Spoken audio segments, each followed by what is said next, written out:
Hello everyone, welcome to my channel. आज जो हमारा टॉपिक है इसमें हम देखेंगे अर्थ के आधार पर शब्दों के भेद, यानी कि अर्थ के आधार पर शब्दों के कितने भेद होते हैं आज हम इस वीडियो में देखने वाले हैं। तो अर्थ के आधार पर शब्द के जो भेद हैं वो हैं आपके 4, यानी कि अर्थ के आधार पर शब्दों को जो हम उनके पार्ट करेंगे तो वो 4 होते हैं। पहला जो भेद होगा इसका वो होगा आपका एकार्थी शब्द। एकार्थी शब्द, एकार्थी शब्द जैसे कि आपको नाम से भी पता चल रहा है, एकार्थी यानी कि जिसका एक ही अर्थ होता है, यानी कि जिसका एक ही अर्थ होता है, जिसका कोई और अर्थ नहीं होता, वो आपका एकार्थी शब्द कहलाता है। ठीक है, डेफिनेशन देख लीजिए। जिनका केवल एक ही अर्थ होता है वो एकार्थी शब्द कहलाते हैं। जैसे कि उदाहरण की अगर हम बात करें तो हम यहाँ पे एग्जाम्पल ले लेंगे, आपके उदाहरण देखेंगे। जैसे कि गंगा, यानी कि गंगा का अर्थ क्या होगा? गंगा का अर्थ केवल गंगा ही होता है, जो कि हमारे नदी है, गंगा नदी है।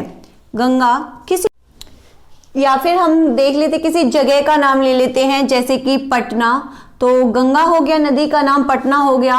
किसी व्यक्ति का नाम ले लीजिए, जैसे कि राधा, तो राधा नाम किसी लड़की का होगा, उसको हम राधा ही बोलेंगे। अब राधा से हम उसको कुछ और तो नहीं बोल सकते। तो यानी कि एक तरह से आप इसे ये बोल सकते हैं कि एकार्थी शब्द आप इसको व्यक्तिवाचक संज्ञा के अंदर भी ला सकते हैं। किसके अंदर? व्यक्तिवाचक संज्ञा के अंदर भी आप इसको रख सकते हैं, यानी कि जिसका एक ही अर्थ निकल रहा हो वो एकार्थी शब्द होते हैं। जैसे कि किसी जगह का नाम, नदी का नाम, किसी व्यक्ति का नाम, तो वो क्या होगा? वो एक ही होगा, उस नाम से वही जाना जाता है। अब आप कहेंगे राधा नाम की तो कई लड़कियां होती है, लेकिन जो लड़की होगी राधा, उसको आप राधा ही तो बोलेंगे, उसको कुछ और थोड़े ना बोलेंगे।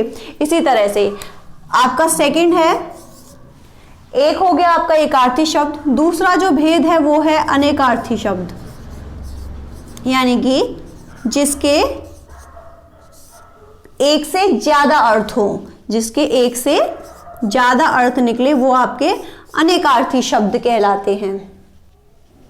डेफिनेशन देख लीजिए। जिन शब्दों के एक से अधिक अर्थ होते हैं वो अनेकार्थी शब्द कहलाते हैं। इसका हम उदाहरण देखेंगे। जैसे कि हमने कोई शब्द ले लिया, जैसे कि हमने लिया हार। हार क्या होता है? हार के आप 2 अर्थ ले सकते हैं। हार एक तो जो गले में पहना जाता है, गले में पहनने वाला हार, यानी कि आभूषण जो होता है, आभूषण हार हो गया एक, जो कि गले में पहना जाता है।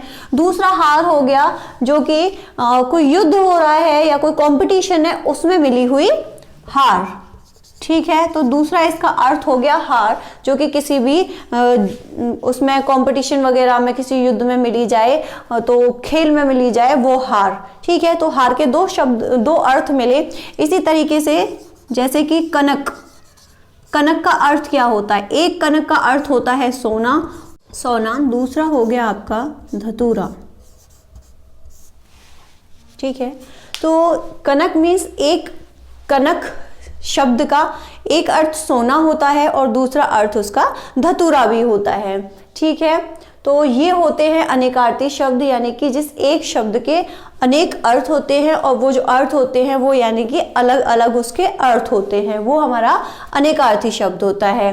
अब अर्थ के आधार पे शब्द भेद एकार्थी और अनेकार्थी 2 हो गए, लेकिन 4 शब्द भेद हैं। तो तीसरा जो शब्द भेद है इसका वो है पर्यायवाची या समानार्थी शब्द। या पर्यायवाची शब्द या समानार्थी शब्द कौन से होते हैं? जिसके अर्थ तो कई सारे होते हैं, मतलब एक जैसे कई होते हैं, लेकिन उनके जो अर्थ होते हैं वो समान होते हैं, यानी कि भेद तो कई हैं उसके। ठीक है, डेफिनेशन देख लेते हैं।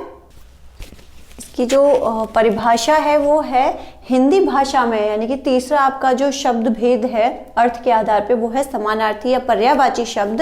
पर्यायवाची शब्द यानी कि हिंदी भाषा में अनेक शब्द ऐसे हैं जो समान अर्थ देते हैं, यानी कि शब्द तो हैं लेकिन उनके और भी ऐसे कई रूप हैं और भी ऐसे कई शब्द हैं जो कि समान रूप देते हैं। जैसे कि पर्यायवाची शब्द हम लोग पढ़ते ही हैं, जैसे कि आकाश, आकाश को हम और क्या बोल सकते हैं जिसका अर्थ सेम आकाश आकाश जैसा हो। तो जैसे कि नभ, गगन, अंबर, आसमान और भी बहुत सारे शब्द हैं जो आकाश के पर्यायवाची शब्द हैं। ऐसे ही सूर्य, सूर्य का क्या होता है, समान अर्थ वाले जो और शब्द हैं सूर्य के वो है रवि, भानु। आप इसमें और भी शब्द ऐड कर सकते हो जैसे कि भास्कर, दिवाकर, इस तरह से। तो ये है आपका तीसरा। अब बचा है आपका चौथा और आखिरी शब्द भेद, जो कि अर्थ के आधार पर है शब्द का भेद। तो चौथा और आखिरी है विलोम शब्द। विलोम शब्द का अर्थ आपको पता है, यानी कि जो उल्टा होता है। चौथा है आपका विपरीतार्थक और विलोम शब्द, यानी कि जो शब्द विपरीत अर्थ प्रकट करते हैं या फिर जो शब्द विपरीत अर्थ का बोध कराते हैं विलोम शब्द कहलाते हैं, यानी कि वो शब्द जो उल्टे होते हैं। जैसे कि जय हमारा शब्द है, तो जय का पराजय, जीत का हार, सच का झूठ, गोरा का काला, इस तरह से जो एक दूसरे के विपरीत होते हैं, यानी कि उल्टे शब्द जो होते हैं विपरीत अर्थ का बोध कराते हैं, वो आपके विलोम शब्द कहलाते हैं। तो ये अर्थ के आधार पर आपके जो शब्द भेद थे, शब्द के 4 भेद किए गए थे अर्थ के आधार पे, जो कि कंप्लीट हुए आपका एकार्थी, अनेकार्थी, पर्यायवाची शब्द और विलोम शब्द। तो उम्मीद है कि इस वीडियो से आपकी जो नॉलेज है वो बड़ी होगी, आपका ज्ञानवर्धन हुआ होगा। Thanks for watching my video. Have a great day. God bless you all.